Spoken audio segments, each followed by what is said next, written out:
What is up, everybody? Welcome to my channel. If you are new here, my name is Nina Hall, a realtor here in Central Virginia, and today I am going to be talking about how to avoid burnout. If you are an entrepreneur or want to go into the field of entrepreneurship, then you know you are signing up to leave a 9 to 5 to go to a 24/7. And I actually just recently finished up my first year as a real estate agent, and so I decided to put together these tips that have helped me to alleviate that burnout. Let's get into the video. When you start that new business, everyone, including yourself, is going to tell you hustle harder, work longer hours, answer every phone call and text immediately, say yes to every opportunity that comes across your plate. But no one tells you that if you keep doing that, you are eventually going to hate the business you worked so hard to create and eventually quit. So let's get into number one to avoid that burnout. Number one, schedule your days off. Okay, you don't wait until you're exhausted to rest. You schedule rest before you're burnt out, okay? Pick one day a week or even a few hours, because I'm not gonna lie, I don't schedule days off, okay? I schedule time blocks off like throughout the week or the day. Like I'll be like between 1 and 3, I'm off, okay?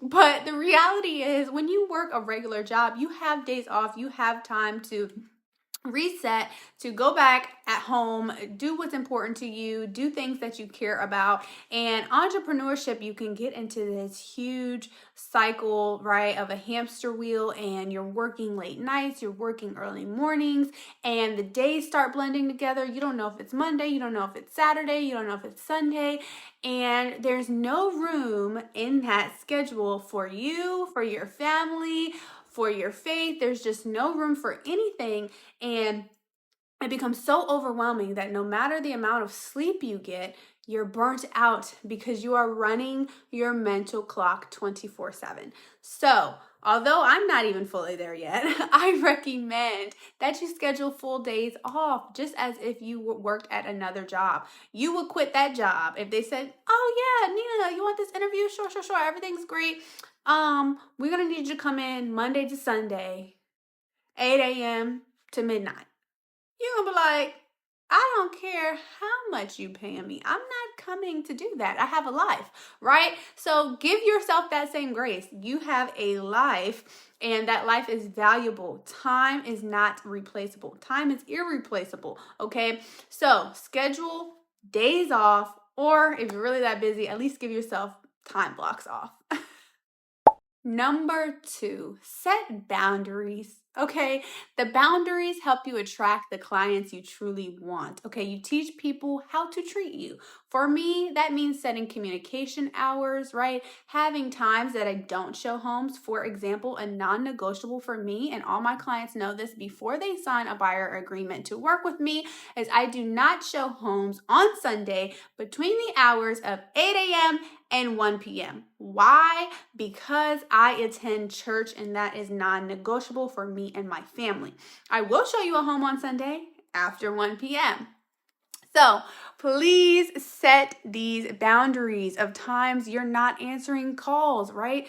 Once you answer that one call at midnight, they are going to continue to do that. You have to protect time for your family, for yourself, right? Clients will respect your boundaries, but the wrong clients, they will probably drain your energy if you allow them. So put these boundaries in place to set up your business for success and to set up your clients for success, because honestly, you cannot serve your clients on an empty cup. Number three, I have this written on my phone, a sticky note, put on your computer, put it wherever you can see it every day to remind yourself, not all money is good money. This one is hard, very hard.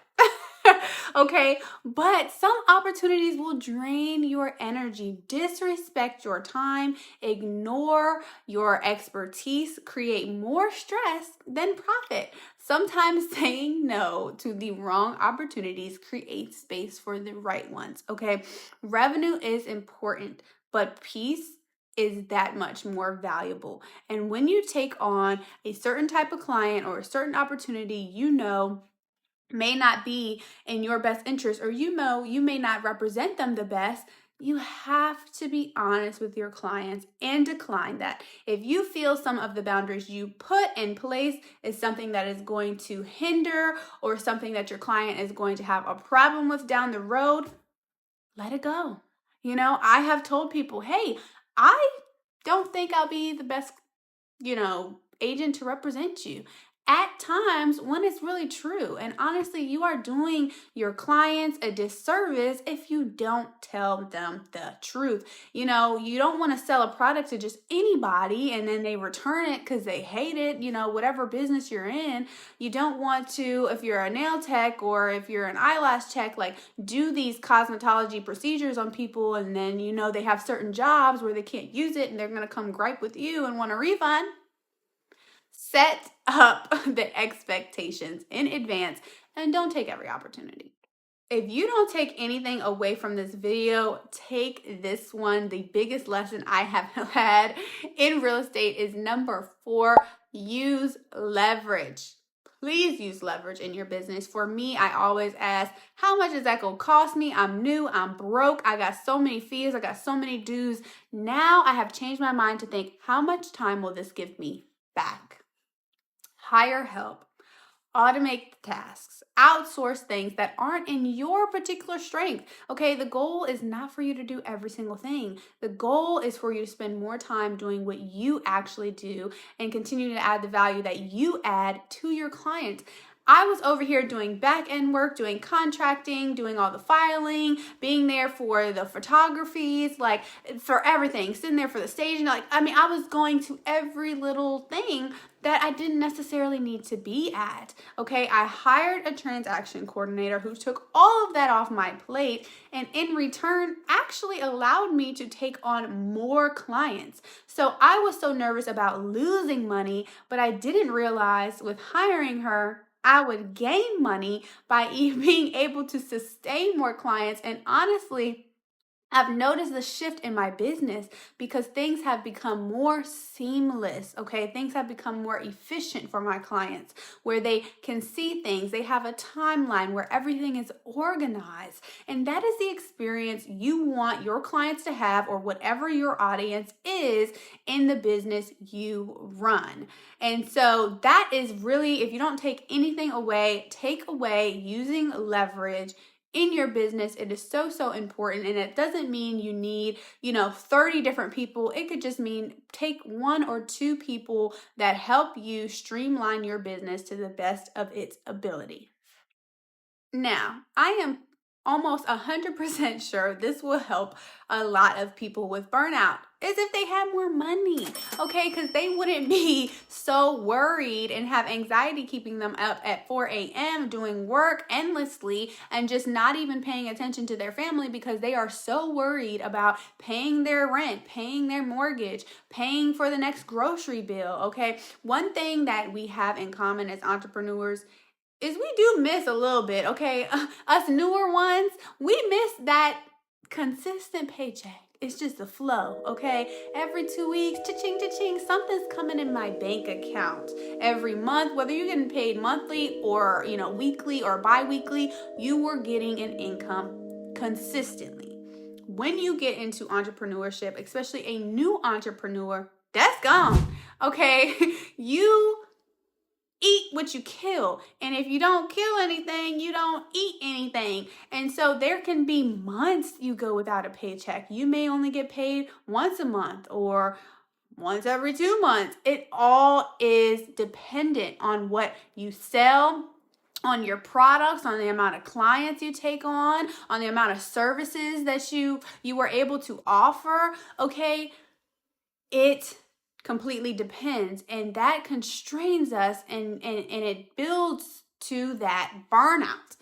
That all leads me to the next tip. Have multiple streams of income. Okay, as a realtor, my main source of income, of course, is representing my clients in a transaction. But I am building other things too. I'm growing YouTube and hope to monetize it one day. I'm active on social media platforms that reward value for content, okay, real dollars, monetization. I am currently actively writing a book also surrounding homeownership that I'll eventually release digitally and in paperback, which will pay me. Because when all your eggs are in one basket, you'll feel pressured to make every deal work to pay every bill. And pressure creates this desperation, and desperation leads to burnout. When you have multiple streams of income, it creates options, and options create freedom. Number 6, stop comparing yourself to everyone online. I am guilty of this, looking at other realtors, dropping 6, 7, 12 closings in a week. I'm like, how'd she do that? Okay, but stop comparing how many times they won, how many times they failed, how long it took them versus you. Run your own race. The only person you need to be better than is the person you were yesterday. Okay, the funny thing is, if you're only in a race with yourself, 100 times out of 100, you are going to win. Just keep showing up. Action always gives a reaction. Does it? Did we learn that in science class? Action always gives a reaction. I don't know if that was a sign. I don't know where I heard that from. I don't even know if that. I think I learned that in science class. The point that I'm trying to make is just keep showing up and doing action, okay? Add fuel to the fire. If you keep doing that, the fire is going to continue to grow, okay? Listen. Comparison is the thief of joy, and social media is that on steroids. People are only going to share the most glamorized points of their life, okay? And we really don't know what's going on behind the scenes, so be careful what you wish for and just stay in your own lane. Put on some visors, stay in your own lane, and if you are showing up and you are better than what you were yesterday, you're growing, okay? Number 7. Build a life, not just a business. So ask yourself, am I building a business that supports my life or a business that's consuming it? Success isn't working 24/7. You don't see the people at the top doing this or always being busy, never taking vacations. Success is having that peace. It is having freedom. It is having relationships. It is having hobbies and a time with people they love. Because what's the point of money if you don't have time to enjoy it? What I am saying with this point that I want you to understand is you should have a business that supports and complements your life and who you are. No one is making you, be in this role, right? You can choose to be at a 9 to 5. You are the one that decided to start that business, to, start making those courses. So you shouldn't have to act like you like what you're doing. You should actually like what you're doing. Show up for yourself. Show up for your clients. Bring that energy because it is something you love to do, right? I am in real estate because I am a very social person. I love to build connections with people. I just do. I genuinely also love to help people and give them the greatest thing they could have, which is purchasing a home or selling a home, and that freedom to take that asset and that money to do whatever they want. It is so rewarding to me. So you need to understand your why you're in the business, and have your personality reflect that. If you feel like the business you're in, you have to drag yourself to do, you are in the wrong business. Think again, because your business should support who you are. Otherwise, you need to find something else to do. All right, number 8. I'm not going to lie, I'm not doing this as much as I need to, but nonetheless, it has a spot on the list. Invest in self-care. As entrepreneurs, we're always chasing the next thing, the next sale, next client, next closing, next milestone, next product, next seminar, and while having big goals is amazing, sometimes we become so focused on the future that we forget to enjoy the present, okay? Maybe you are saving for a home, trying to start a family, you're thinking about paying off debt, you're building a business from scratch. So you keep on looking at that big picture, and that keeps you running, right, in your business. But don't forget to live while you're building. If you close a deal, sign a new client, sell a product, take a small percentage and set it aside for you. Maybe that looks like a family outing, a massage, getting your nails done, a nice dinner, whatever, a weekend trip, right? Or just taking the day off without guilt. Give yourself permission to celebrate the little wins, okay? Because if you only allow yourself to be happy after that big goal, you might spend years denying yourself joy. Be present with yourself. This business is important, but so are you. You are valuable. You are also not guaranteed tomorrow. So be here now, be present, and enjoy it. Enjoy the fruits of your labor a little bit, okay? All right. This next point is something that hit me really hard in my first year. And that is number 9, do not become too busy with your Bible, okay? It was so easy for me to get into this grind mode that I told myself, hey, sorry, hubby, I got to do this. I just need to work harder. I need one more client. I just need one more closing. I just need to hit this next goal. Then I'll be able to spend time with my daughter. And somewhere along the way, I stopped praying. I stopped reading scripture. And I stopped seeking God's guidance altogether and tried to rely on myself, which is so laughable, really. I've realized that the moment I feel most overwhelmed, that is when I get burnt out. And usually those moments, I've been trying to do everything in my own strength. I've forgotten my calling. I've forgotten who is actually in control. Everything I have, my business, my clients, my opportunities, my gifts, I do not believe that they belong to me, okay? I believe I'm simply stewarding them for God's purpose, for my life, for my family. So when I find myself unable to disconnect, when I feel super anxious, when I feel everything just depends on me, that has now become a huge flashing light telling me, get back in alignment. Get back in alignment with God. Get back in scripture. Get back in prayer. Get back to remembering who gave you these opportunities in the first place. Because success without peace is not success. And no amount of money for me is worth sacrificing my relationship with God. Those are my 9 points for today. Entrepreneurship is one of the most rewarding things that you will ever do. But if you do not protect your time carefully, you will have burnout. Okay? I'm continuing to learn every day that success isn't about doing more. It's about building something sustainable enough that I still love it years to come. So, if you are an entrepreneur, what is one thing you do to avoid burnout? I'd love to hear from you. Drop a comment down below so that you can help out your local entrepreneurs because we all have burnout, okay?